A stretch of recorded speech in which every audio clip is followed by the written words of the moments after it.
চট্টগ্রামের সীতাকুণ্ডের শিপইয়ার্ডে জাহাজ কাটার সময় বিস্ফোরণে দগ্ধ 10 জন, আহতদের হাসপাতালে ভর্তি। কঠোর নিরাপত্তা, নির্বিচ্ছিন্নভাবে চলছে সব তৈরি পোশাক কারখানা, কাজে যোগ দিয়েছেন শ্রমিকেরা। মাতারবাড়ি কয়লাভিত্তিক বিদ্যুৎ কেন্দ্রের শীর্ষ কর্মকর্তাদের দুর্নীতি, ফুরিয়ে আসছে জ্বালানি উৎপাদন বন্ধের শঙ্কা। 6 বছর ধরে বন্ধ কুষ্টিয়া চিনিকল, বিপাকে আখ চাষী, কাজ হারিয়েছেন 1000 শ্রমিক, দ্রুত চালুর দাবি।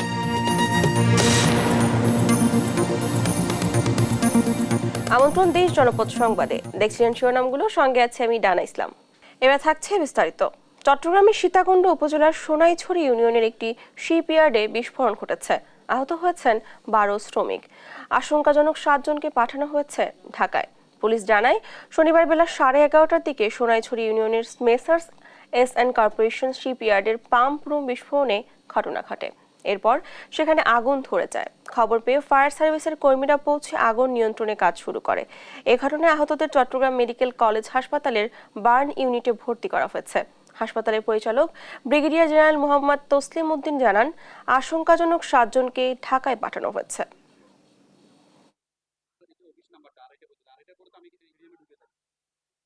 আজকে সকালে 12:30টার সময়, দুপুর 12:30টায় সীতাকুণ্ড শিপইয়ার্ডে একটা দুর্ঘটনা হয়। আমরা এই পর্যন্ত 12 জন রোগী রিসিভ করেছি। 12 জনের মধ্যে 7 জনের অবস্থা খুবই গুরুতর। এদের অনেকে শ্বাসনালী প্রদাহ, যেটা আমরা বলি, এদেরকে উন্নত চিকিৎসার জন্য আমরা ঢাকায় রেফার করি। চট্টগ্রামের সীতাকুণ্ডের জাহাজ ভাঙা কারখানায় বয়লার বিস্ফোরণে 10 জন দগ্ধ হয়েছেন। আহতদের চট্টগ্রাম মেডিকেল হাসপাতালে ভর্তি করা হয়েছে। এই বিষয়ে বিস্তারিত জানাতে যুক্ত হচ্ছেন সহকর্মী এ.কে.এম. নাজিম। নাজিম, দুর্ঘটনার কারণ সম্পর্কে আর কিছু জানতে পেরেছেন কিনা? আহতদের কি অবস্থা দেখছেন? জি ডানা, যেটা বলছেন, আসলে সীতাকুণ্ডের যে শিপইয়ার্ড গুলোতে দুর্ঘটনা, এটাই কিন্তু নতুন নয়, কারণ এর আগেও শিপইয়ার্ড দুর্ঘটনায় অনেক মানুষ নিহত হয়েছেন। আজ সকাল 11:30টার দিকে এস.এন. কর্পোরেশনের যে কারখানাটা রয়েছে, সে কারখানা 1 বছর পুরনো একটি জাহাজের কাটার সময় এখানকার জাহাজের যে ইঞ্জিন রুম রয়েছে, সেই ইঞ্জিন রুমের পাশে একটি পাম্প রুমে বিস্ফোরণের ঘটনা ঘটে। এতে করে আমরা যেটি জেনেছি, বিস্ফোরণের মধ্যে 10 থেকে 12 জন দগ্ধ হওয়ার পর এখানে স্থানীয়রা, আশেপাশের মানুষ এবং ওখানে কর্মরত শ্রমিকরা তাদেরকে উদ্ধার করে স্থানীয় হাসপাতালের পাশাপাশি চমেক হাসপাতালে নিয়ে আসে। চমেক হাসপাতাল আনার পর এখানে আমরা যেটি এসে জেনেছি, এখানে 10 জন কে ভর্তি করা হয়েছে। তাদের মধ্যে 10 জনের মধ্যে 9 জনের অবস্থায় আশঙ্কাজনক, কারণ তাদের শরীরের অধিকাংশ শ্বাসনালী থেকে শুরু করে প্রায় 90 থেকে 95% পর্যন্ত দগ্ধ হয়েছেন। তাদের অবস্থা খুব গুরুতর। আর এখানে এসে যেটি জেনেছি, তাদের এখানকার যারা চিকিৎসকরা রয়েছেন এবং হাসপাতালের পরিচালনার পক্ষ থেকে যেটা বলা হচ্ছে, তাদেরকে উন্নত চিকিৎসার জন্য 7 জনকে, যারা গুরুতর তাদেরকে ঢাকায় নিয়ে যাওয়া হচ্ছে এবং তাদেরকে ঢাকায় উন্নত চিকিৎসা দেওয়া হবে। কিন্তু আমরা এসে এখানে যেটি জেনেছি, কর্পোরেশনের শিপ ব্রেকিং ইয়ার্ডের যে একটি সংস্থা রয়েছে, তাদের পক্ষ থেকে তারা বলছেন যে তাদেরকে উন্নত চিকিৎসার জন্য যতদূর প্রয়োজনীয় সহযোগিতা করা দরকার সব করা হবে। আর আর যে কয়েকজন আহত আছেন, তারাও এই হাসপাতালের বার্ন ইউনিটে চিকিৎসা নিচ্ছেন। আসলে বলতে গেলে বার্ন ইউনিটের অবস্থা খুবই হৃদয় বিদারক, কারণ এইসব শ্রমিক যারা দগ্ধ হয়েছেন, তাদের শরীরের প্রায় 90 থেকে 95%, অনেকের শ্বাসনালী পর্যন্ত দগ্ধ হয়েছেন বলে এখানকার যারা চিকিৎসক সেটি তারা আমাদেরকে বলছে। আমরা একটু আগে হাসপাতালের যে পরিচালক রয়েছে, সেই পরিচালকের সাথে কথা বলেছি। তিনি যেমনটা বলছেন, তারা যারা দগ্ধ রয়েছেন তাদেরকে উন্নত চিকিৎসার জন্য দ্রুত ঢাকায় হস্তান্তর করা হবে। আপনাকে একটি তথ্য দিয়ে রাখি, সীতাকুণ্ডের শিপ ব্রেকিং ইয়ার্ড গুলোতে কিন্তু দুর্ঘটনা এখনই নতুন নয়, কারণ এর আগেও শিপ ব্রেকিং ইয়ার্ড গুলোতে যে দুর্ঘটনা, সেই দুর্ঘটনায় প্রায় শতাধিক লোকের প্রাণহানির ঘটনা ঘটেছে এবং আহত হয়েছেন বহু মানুষ। কারণ আমরা কয়েকদিন পর জানতে পারি, সীতাকুণ্ডের শিপ ব্রেকিং ইয়ার্ড গুলোতে বড় ধরনের বিস্ফোরণ, দুর্ঘটনা, আহত নিহতের খবর পাওয়া যায়। কিন্তু শ্রমিক সংগঠনগুলো বা শ্রমিকদের পক্ষ থেকে যেটি বলা হচ্ছে, তাদেরকে পর্যাপ্ত নিরাপত্তায় না রেখে মূলত শিপ ব্রেকিং ইয়ার্ড গুলো বা যারা শিপ কাজ করে তাদেরকে নিরাপত্তা ঝুঁকিতে রেখে কিন্তু এই কাজগুলো করানো হয়। এই কারণে বারবার এই দুর্ঘটনা ঘটে। এই ছিল চমেক হাসপাতালের বার্ন ইউনিট থেকে আমার কাছে আসা বিশেষ। নাজিম, ধন্যবাদ আপনাকে। চট্টগ্রাম মেডিকেল হাসপাতাল থেকে যুক্ত ছিলেন আমাদের সহকর্মী। সিরাজগঞ্জে বঙ্গবন্ধু সেতুর উপর ট্রাক ও বাসের সংঘর্ষে বাবা ছেলে সহ 3 জনের মৃত্যু হয়েছে। এ ঘটনায় আহত হয়েছেন আরও 8 জন। শনিবার ভোরে বঙ্গবন্ধু সেতু 13 নং পিলারের উপর এই দুর্ঘটনা ঘটে। বঙ্গবন্ধু সেতু পশ্চিম থানার ভারপ্রাপ্ত কর্মকর্তা জানান, সিরাজগঞ্জ থেকে ঢাকাগামী ঢাকা এক্সপ্রেস পরিবহনের একটি যাত্রীবাহী বাস নিয়ন্ত্রণ হারিয়ে সামনে থাকা পাথর বোঝাই ট্রাককে পেছন থেকে সজোরে ধাক্কা দেয়। এতে বাসটির সামনের অংশ দুমড়ে মুচড়ে গিয়ে ঘটনাস্থলে 3 যাত্রী মারা যায়। খবর পেয়ে পুলিশ ঘটনাস্থলে পৌঁছে মরদেহ উদ্ধার করে। আহত 8 জনকে বিভিন্ন হাসপাতালে পাঠানো হয়। নিহতদের পরিচয় শনাক্ত করার চেষ্টা চলছে।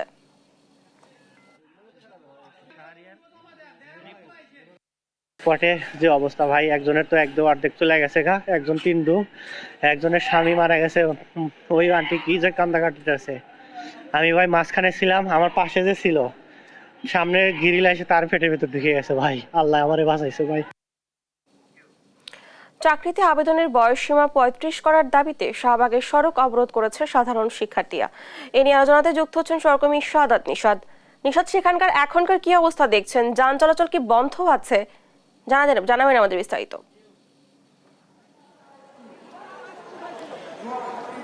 যেমনটি বলছি না, আসলে চাকরিতে 35 বছর প্রত্যাশী যে প্রার্থীরা রয়েছে তারা কিন্তু এর আগেও বেশ কয়েকবার আন্দোলন করেছে এবং তারই প্রেক্ষিতে আমরা দেখেছি আজকে তারা কিন্তু আন্দোলন করছে, শাহবাগ মোড়ে অবস্থান করেছে। এবং এইখানে যে অবস্থা রয়েছে, দুপুরের পর থেকে তারা এখানে পুরো শাহবাগ যে চত্বরটি রয়েছে সেটি অবরোধ করে রেখেছে এবং পুরো শাহবাগের যে মোড়টা রয়েছে সে 4টা রাস্তার মোড়ে কিন্তু তারা অবরোধ করে রেখেছে। এবং এখানে যে 35 বছর প্রত্যাশী যে চাকরি প্রত্যাশী রয়েছে তারা এখানে অবস্থান করছেন এবং একের পর এক তারা তাদের স্লোগান দিয়ে যাচ্ছেন এবং তাদের যে দফা দাবি, সেই দফা দাবি নিয়ে কিন্তু তারা এখানে মাইকের মাধ্যমে কিন্তু ঘোষণা দিচ্ছেন। আমরা যতটুকু তাদের সাথে কথা বলে জেনেছি এবং তারা যে বিষয়টি আমাদেরকে জানিয়েছে, এখানে তাদের যে চাকরিতে 35 বছর বয়স নির্ধারণ এবং সেটি আসলে সত্য সাপেক্ষ যদি তাদেরকে প্রত্যাশা করা যায় এবং তাদেরকে আশা দেওয়া যায়, সেক্ষেত্রে কিন্তু তারা এই চাকরিতে যে বয়সসীমা সেই সব বয়সসীমা নিয়ে যেন সরকার বিবেচনা করে সেই দাবি কিন্তু তারা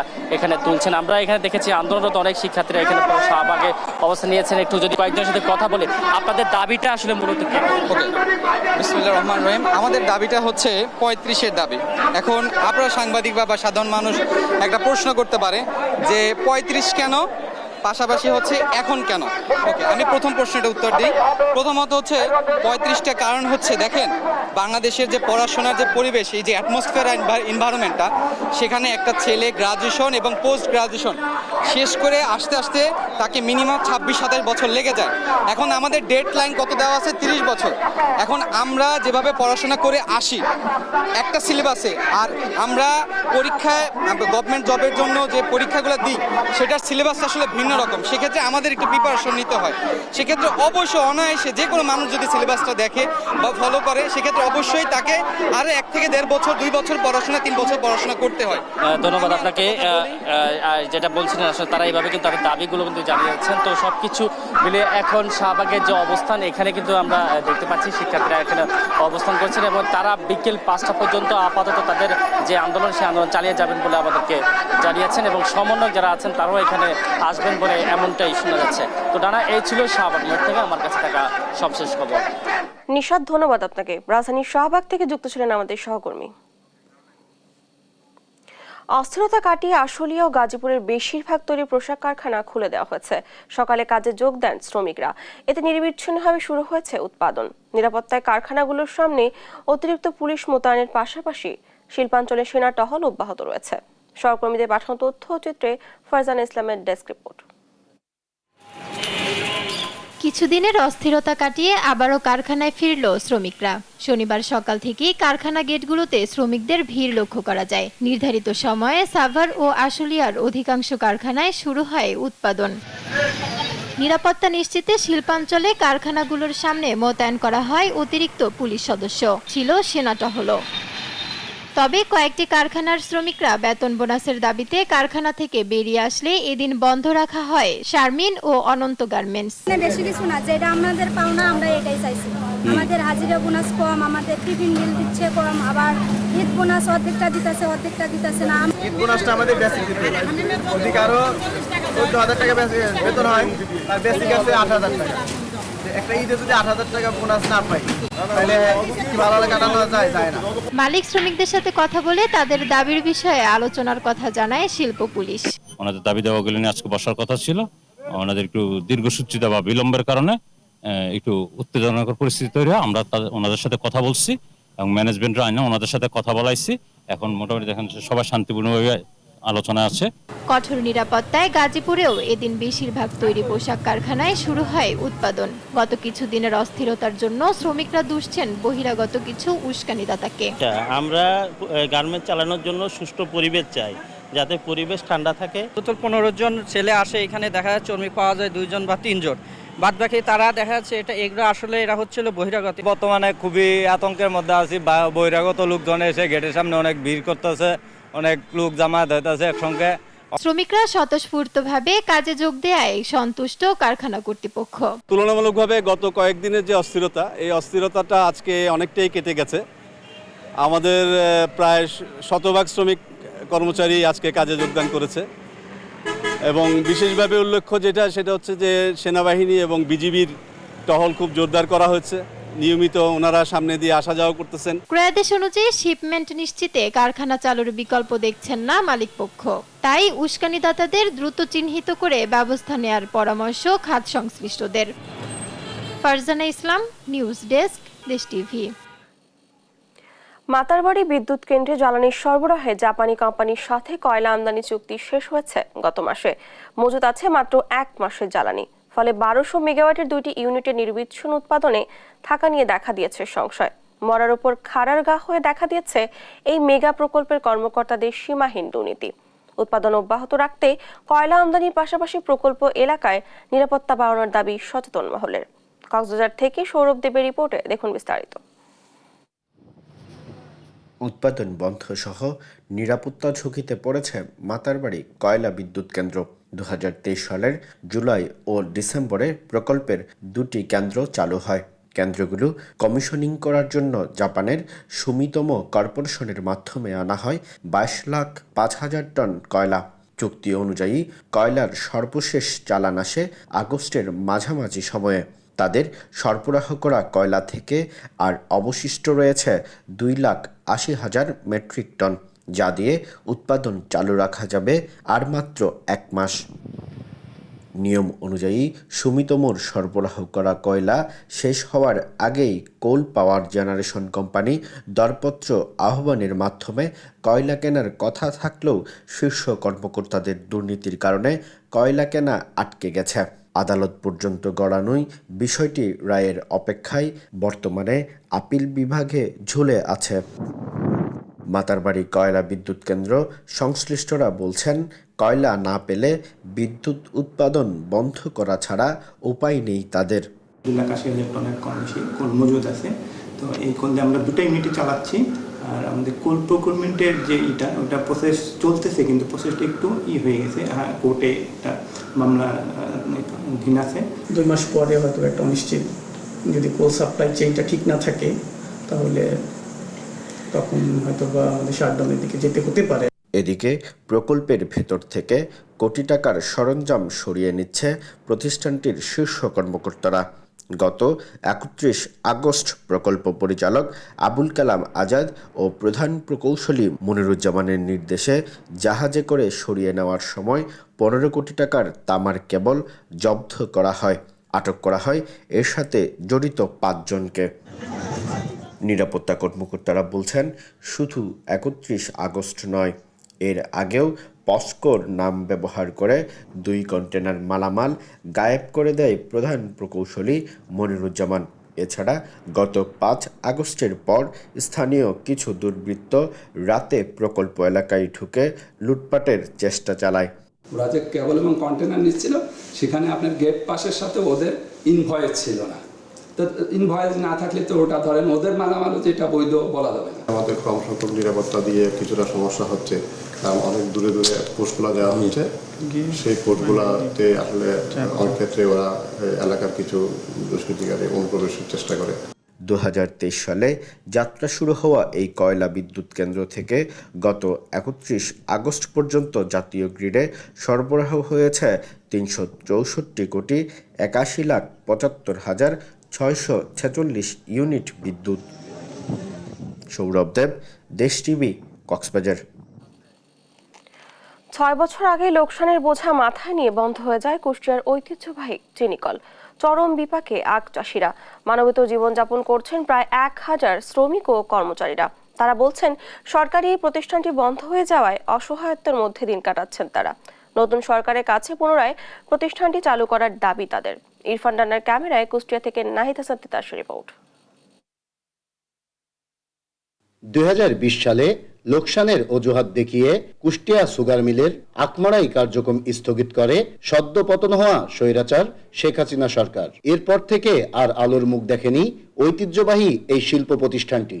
এতে পরিবার নিয়ে চরম বিপদে পড়ে যায় চিনিকলটির অধীনে থাকা কয়েক হাজার আখ চাষী ও শ্রমিক কর্মচারীরা। 4 বছর ধরে চিনিকলটি বন্ধ থাকায় মানবেতর দিন কাটাচ্ছেন তারা। এমনও শ্রমিক আছে 16 বছর 20 বছরের চুক্তিভিত্তিক এই প্রতিষ্ঠানের সাথে চাকরি করে আসছে।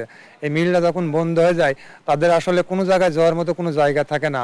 এই মিলের বন্ধ হয়ে যাওয়ার পরে অনেক শ্রমিক কর্মচারী তারা অর্থের অভাবে, চিকিৎসার অভাবে অনেকেই মারা গেছে। আমাদের মিলটা আনুমানিক 4-5 বছর বন্ধ হয়ে গেছে। তো এখানে 1000-1200 শ্রমিক কর্মচারী ছিল, তারা খুবই কষ্টে জীবনযাপন করছে। ছাত্র জনতার গণ আন্দোলনে শেখ হাসিনা সরকার পতনের পর আবারও আশায় বুক বাঁধতে শুরু করেছে এখানকার শ্রমিক কর্মচারীরা। নতুন সরকারের কাছে চিনিকলটি পুনরায় চালু করার দাবি তাদের। এখন যদি আপনারা আপনাদের মাধ্যমে সরকারকে বোঝেন যে আপনারা যে সমস্ত মিলকে আপাতত প্রোডাকশন বন্ধ রাখছেন, এগুলোকে অডিট কমপ্লিট করে এদের পাওনা জানা শেষ করে তারপরে নতুন এখানে বাই প্রোডাক্ট অনেক কিছু করা যাবে। এই চিনি কলগুলি বন্ধ করে দিয়ে স্টপ করে দিয়ে চিনির বাজার 60 টাকাতে 140 টাকা করে বিক্রি করছে। তাহলে পার কেজিতে যদি এত টাকা করে লাভ হয়, তাহলে আপনি চিন্তা করেন ওরা লাভ করে, তাহলে মিল কি লস, এই মিল 3 ডবল লাভ হবে।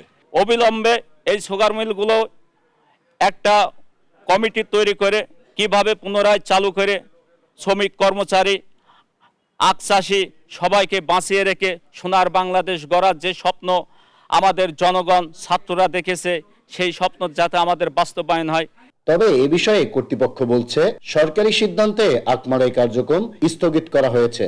নতুনভাবে নির্দেশনা পেলে আবারও চালু হবে প্রতিষ্ঠানটি।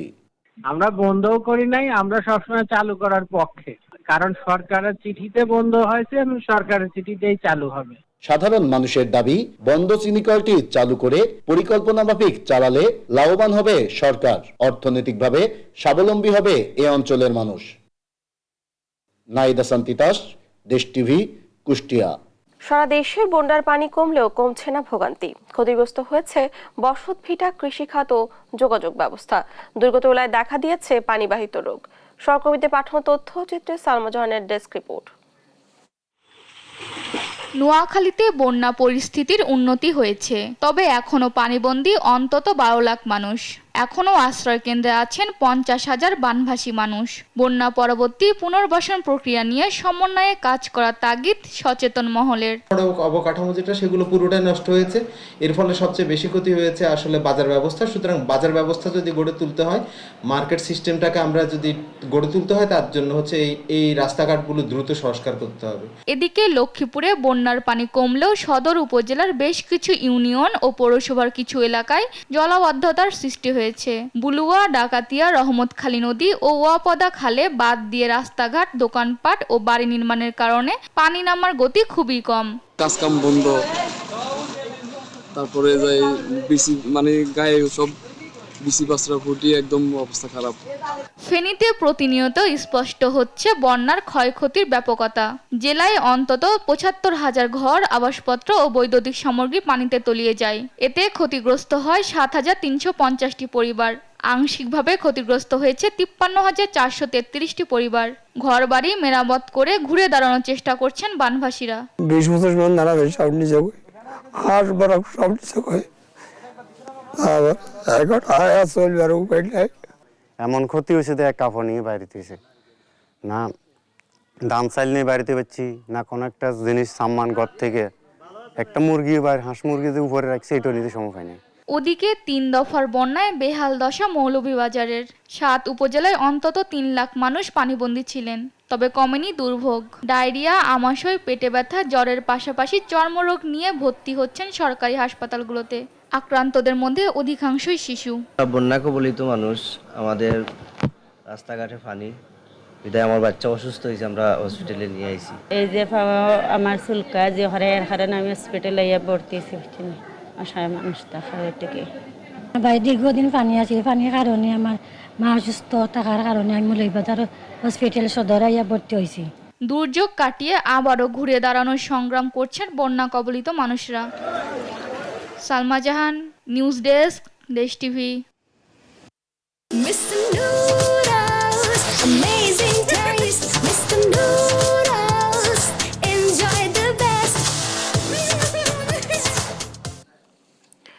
বন্যা পরিস্থিতি ধীরে ধীরে উন্নতি হচ্ছে। এ নিয়ে আরো জানাতে লক্ষ্মীপুর ও নোয়াখালী থেকে যুক্ত হচ্ছেন সহকর্মী সাইফুল ইসলাম স্বপন ও মাওলা সুজন। প্রথমে চলে যাচ্ছি লক্ষ্মীপুরে। স্বপন, লক্ষ্মীপুরের বন্যার অবস্থা কেমন দেখছেন? কি ধরনের ক্ষয়ক্ষতি হয়েছে? ডানা, আমি আপনাকে বলি যে লক্ষ্মীপুরের যে গত স্মরণকালে যে ভয়াবহ বন্যা হয়েছে, যেটা বাংলাদেশের ইতিহাসে লক্ষ্মীপুর জেলায় কখনো এই ধরনের বন্যা হয় নাই। আমি যদি আপনাকে এই মুহূর্তে লক্ষ্মীপুরের মধুসূদিয়া সুইচগেট এলাকায়, যে লক্ষ্মীপুরের যে 4-5টি পয়েন্ট, 3টি পয়েন্ট আছে, যে পয়েন্টগুলো দিয়ে পানি নামছে, এটি হচ্ছে লক্ষ্মীপুরের মধুসূদিয়া সুইচগেট। এই সুইচগেট দিয়ে লক্ষ্মীপুরে পানি নামছে এবং এখন লক্ষ্মীপুরে জোয়ার, মেঘনা নদীর জোয়ারের কারণে লক্ষ্মীপুরের এই যে সুইচগেটটি বন্ধ রয়েছে। এই সুইচ গেট বন্ধ থাকার কারণে বর্তমানে পানিগুলো নামতে পারছে না।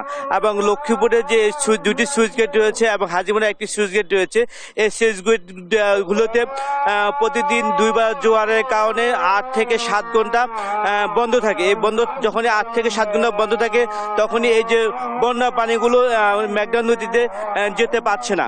এবং না পাওয়ার কারণগুলোতে হচ্ছে যে আসলে লক্ষ্মীপুরের যে বন্যা পানি নামা ধীরগতি। এছাড়াও রয়েছে যে লক্ষ্মীপুরের যে ডাকাতিয়া নদী, বুলন নদী, এইসব নদীগুলোতে যে পরিমাণ বাঁধ নির্মাণ করা হয়েছে, গড়বাঁধ নির্মাণ করা হয়েছে, এগুলো এখনো যথাযথভাবে উচ্ছেদ না হওয়ার কারণে পানিগুলো নামছে। আমি আপনাকে আরেকটি বিষয় জানিয়ে রাখি যে লক্ষ্মীপুর জেলা যে এলজিআরডি যে বিভিন্ন খালে এবং নদীতে তারা ব্রিজ নির্মাণ করেছে। এই ব্রিজগুলো হচ্ছে যে আমরা যদি বিভিন্ন জায়গায় দেখেছি যে নদীর চওড়া হচ্ছে 40 ফুট, খালের চওড়া হচ্ছে 40 ফিট, 50 ফিট, কিন্তু সে জায়গায় ব্রিজগুলো হচ্ছে 10 ফুট এবং 15 ফুট। এই ব্রিজগুলোতে বাধাগ্রস্ত হয়ে পানিগুলো নামছে না। এ ছিল লক্ষ্মীপুর থেকে বন্যার সর্বশেষ খবর। আমরা এই মুহূর্তে চলে যাব নোয়াখালীতে রয়েছে আমাদের সহকর্মী সুজন আমাদেরকে জানাবেন যে নোয়াখালী বন্যার পরিস্থিতি। স্বপন, আপনাকে ধন্যবাদ। আর নোয়াখালীর যদি বন্যা পরবর্তী পরিস্থিতির কথা বলি, যে মুহূর্তে আসলে নোয়াখালীতে যে বন্যা পরবর্তী পরিস্থিতি হচ্ছে যে বিশেষ করে নোয়াখালীতে এ পর্যন্ত জেলা প্রশাসনের তথ্য অনুযায়ী 4185 কোটি টাকার মতো ক্ষতি হয়েছে। তো এর মধ্যে কৃষি রয়েছে, এর মধ্যে মৎস্য খাত রয়েছে, প্রাণী সম্পদ খাত রয়েছে, এলজিডি সড়ক ব্যবস্থা রয়েছে, একই সাথে সড়ক ও জনপথ বিভাগেরও সড়ক রয়েছে।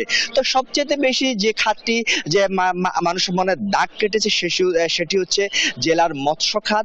জেলার মৎস্য খাতে প্রায় 85,000-এর মতো মাছের ঘের সম্পূর্ণ পানিতে তলিয়ে যাওয়ায় প্রায় 575 কোটি টাকার মতো ক্ষতির আশঙ্কা করা হচ্ছে। তো এতে অনেক বেকার শিক্ষিত তরুণ যুবক তারা পথে বসার মতো অবস্থা হবে বন্যার পানি সব পুরোপুরি নেমে গেলে। এছাড়া কিছু মধ্যবিত্ত পরিবারে কিন্তু এইসব কর্মসংস্থান জড়িত আছে। তো তারা আসলে যে লোকসানের বিষয়টি নিয়ে তার খুব দুশ্চিন্তা রয়েছে। ঋণ কিভাবে শোধ করবে তারা এই দুশ্চিন্তা রয়েছে। এরপরে যদি বলি যে কৃষি খাতের কথা, জেলার কৃষি সম্প্রসারণ অধিদপ্তরের তথ্য অনুযায়ী এ পর্যন্ত তাদের হিসাবে প্রায় 51,000 হেক্টর জমির ফসল সম্পূর্ণরূপে নষ্ট হয়ে গেছে তারা জানিয়েছেন।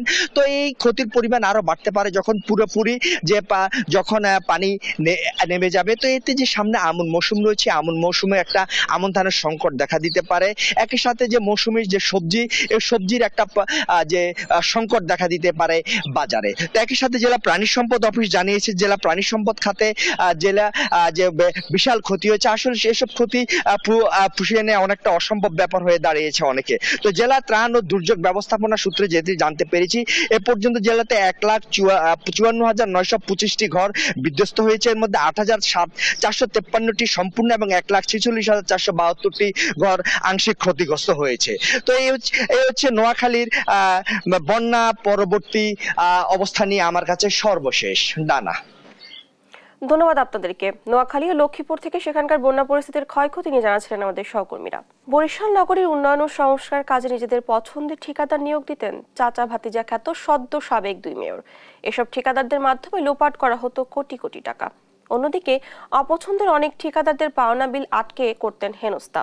এতে করে নগরবাসী বঞ্চিত হয়েছে কাঙ্ক্ষিত উন্নয়ন থেকে, আর ভুক্তভোগী ঠিকাদার পরিবারগুলো ভুগছেন নিদারুণ কষ্টে। দেরিতে হলেও এসব অনিয়মের বিরুদ্ধে সোচ্চার হচ্ছেন বরিশালবাসী। বিস্তারিত থাকছে শফিক মুন্সি রিপোর্টে। আমাদের একজন ঠিকাদার মারা গেছে বিনা চিকিৎসায়, 3 মাস ঘরে পড়িয়া, খাইয়া না খাইয়ে সে মারা গেছে। মতিউর রহমান, কাঠপট্টি বাসা, তার ফাইল রয়ে গেছে, তার ফাইলে একটা কালির আঁচড় দেয় নাই। গেল 7 বছর ধরে বরিশাল সিটি কর্পোরেশনে এভাবেই নিপীড়নের শিকার হন কিছু ঠিকাদারেরা। পাওনা টাকা না পেয়ে ভীষণ দিশেহারা তারা। 2013 থেকে 2018 মেয়াদে বরিশাল সিটি কর্পোরেশনের মেয়র পদে দায়িত্ব পালন করেন বিএনপি নেতা আহসান হাবিব কামাল। সে সময় নগরের বিভিন্ন উন্নয়ন ও সংস্কারে প্রায় 350 কোটি টাকার কাজ করেন ঠিকাদারেরা। এসব কাজের অনেক টাকা বকেয়া থাকলেও তা পরিশোধ করেননি সদ্য সাবেক 2 মেয়র চাচা আবুল খায়ের আবদুল্লাহ ওরফে খোকন সেরনিয়াবাত এবং ভাতিজা সেরনিয়াবাত সাদিক আবদুল্লাহ। বকেয়া না পেয়ে পথে বসেছেন অনেকে। বৈষম্যের শিকার ঠিকাদারেরা সম্প্রতি ঘেরাও করেন নগর ভবন। বর্তমান প্রশাসকের কাছে তুলে ধরেন তাদের পাওনার ফেরিস্তি। সাদেক আবদুল্লাহ যখন মেয়র হয় আমাদের এই অফিসে ঢুকতে দেয় নাই, আমাদের সমস্ত ফাইল তিনি তালাবদ্ধ করে রেখেছে। এরপরে খোকন সেরনিয়াবাত আসার পরে আমরা ভেবেছিলাম হয়তো আমাদের কিছু একটা হবে, তিনি সেই একই কাজ করলেন। কোটি কোটি টাকার কাজ করার কোনো লোক ছিল না, তখন আমরা 2-4-5 লক্ষ টাকার কাজ করে প্রশাসক এবং মেয়র মহোদয়দেরকে সহযোগিতা করেছি। চাচা ভাতিজার করা অনিয়ম নিয়ে মুখ খুলতে শুরু করেছেন সিটি কর্পোরেশনের সাবেক কাউন্সিলর এবং বিএনপি নেতৃবৃন্দ। অভিযোগ উঠেছে নিজেদের লোক দিয়ে লোক দেখানো কাজ করে লোপাট করা হয়েছে কোটি কোটি টাকা। আমাদের দলীয় অনেক যারা বোনাফাইড ঠিকাদার, বেসিক্যালি তারা পেশায় ঠিকাদার, তারা ঠিকাদারি কাজ করে কাজের বিল পায় না। এখনো অনেক ঠিকাদার পেন্ডিং বিল নিয়ে আছে। ভাতিজা যখন ছিল তখন সে প্রায় 400 কোটি টাকার মতন টাকা নিয়ে তার ওয়াইফ পলায়নরত ছিল। সেই অবস্থায় কিন্তু তার ধরা পড়ছে। আবার নতুন মেয়র ছিল যে চাচা, সেও 100 কোটি টাকার মতন লোপাট করছে। বিগত মেয়রদের অনিয়মের কথা স্বীকার করে যথাযথ পদক্ষেপ গ্রহণের নিশ্চয়তা দেন এই কর্মকর্তা। তো তারা সিটি কর্পোরেশনে কাজ করছে, ফলে তারা যে টাকা পাওনা আছে সেগুলোতে আমরা বিধি মোতাবেক কত টাকা আমরা দ্রুত পরিশোধ করতে পারি সেই আইনানুগ ব্যবস্থা গ্রহণ করা হবে, তাদেরকে জানানো হয়েছে সেটা। গেল 7 বছরে পাওনা টাকা না পাওয়া ঠিকাদারদের পাওনার পরিমাণ প্রায় 70 কোটি। শফিক মুন্সি, দেশ টিভি, বরিশাল। বিতর্ক সৃষ্টি করে এমন কোনো সিদ্ধান্ত অন্তর্বর্তী সরকার নেবে না বলে জানিয়েছেন ধর্ম বিষয়ক উপদেষ্টা ডক্টর আ.ফ.ম. খালিদ হোসেন। সম্প্রতি দেশের জাতীয় সঙ্গীত পরিবর্তনের আলোচনা প্রসঙ্গে শনিবার রাজশাহী সফরে এসে এমন মন্তব্য করেন তিনি। শনিবার সকালে ইসলামী ফাউন্ডেশন আয়োজিত মতবিনিময় সভায় ডক্টর খালিদ বলেন, মসজিদ, মন্দির এবং মাজারে হামলা গর্হিত কাজ। ধর্মীয় উপাসনালয়ে যারা হামলা চালায় তারা মানবতার শত্রু। তিনি বলেন, রাজনৈতিক উদ্দেশ্যে হাসিলের জন্য দেশে বিক্ষিপ্তভাবে সংখ্যালঘু সম্প্রদায় সহ ধর্মীয় উপাসনালয়ে হামলা হয়েছে। নিরাপত্তার স্বার্থে স্থানীয় সাধারণ জনগণের পাশাপাশি মাদ্রাসার ছাত্রদের মন্দির পাহারায় সম্পৃক্ত করা হবে বলেও জানান উপদেষ্টা। বিতর্ক সৃষ্টি হয় এমন কোনো জায়গায় আমরা হাত দেব না। আমরা হলাম ইন্টারিম গভর্নমেন্ট, অন্তর্বর্তীকালীন সরকার। আমাদের দায়িত্ব হচ্ছে ল অ্যান্ড অর্ডার সিচুয়েশনকে রেস্টোর করা, পলিটিক্যাল স্টেবিলিটি এনশিওর করা। আমরা মনে করি ধর্মীয় প্রতিষ্ঠানে, বিশেষ করে উপাসনালয়ে যারা হামলা চালায় তারা মানবতার শত্রু, তারা ক্রিমিনাল। আমরা ক্রিমিনালদের ধরে আইনের আওতায় আনার জন্য ব্যবস্থা নিচ্ছি।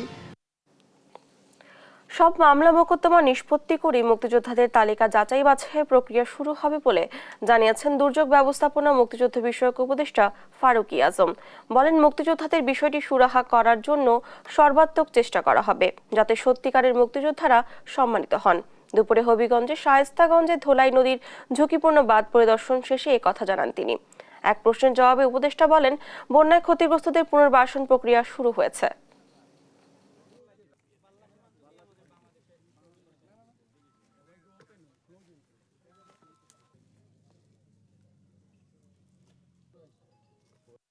আমরা চেষ্টা করব মুক্তিযোদ্ধাদের বিষয়টাই সুরাহা করার জন্য, যাতে সত্যিকারের মুক্তিযোদ্ধারা সম্মানিত হন, তারা যেন বরিত হন, সবাই যেন তাদের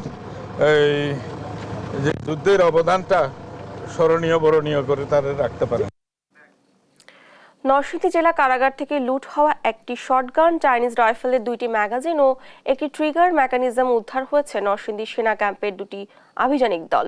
নরসিংদী সেনা ক্যাম্পের ক্যাপ্টেন রাকিব ও লেফটেন্যান্ট সাদমানের নেতৃত্বে পলাশ উপজেলার ঘোড়াশাল, টেঙ্গরপাড়া এবং নরসিংদী শহরের ঘোড়াদিয়া ও চিনিশপুর এলাকায় চলা আলাদা অভিযানে এসব অস্ত্র পরিত্যক্ত অবস্থায় উদ্ধার করা হয়। দুপুরে নরসিংদী সেনা ক্যাম্পের অধিনায়ক লেফটেন্যান্ট কর্নেল মোহাম্মদ ফাহিম মাহবুব, নির্বাহী ম্যাজিস্ট্রেট সারোয়ার আলম ও সদর থানার ভারপ্রাপ্ত কর্মকর্তা তানভীর আহমেদের কাছে এসব অস্ত্র হস্তান্তর করা হয়।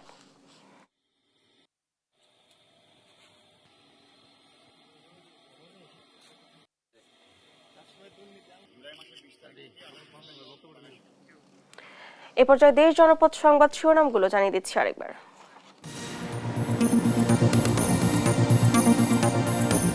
চট্টগ্রামের সীতাকুণ্ডে শিপইয়ার্ডে জাহাজ কাটার সময় বিস্ফোরণে দগ্ধ 10 জন, আহতদের হাসপাতালে ভর্তি।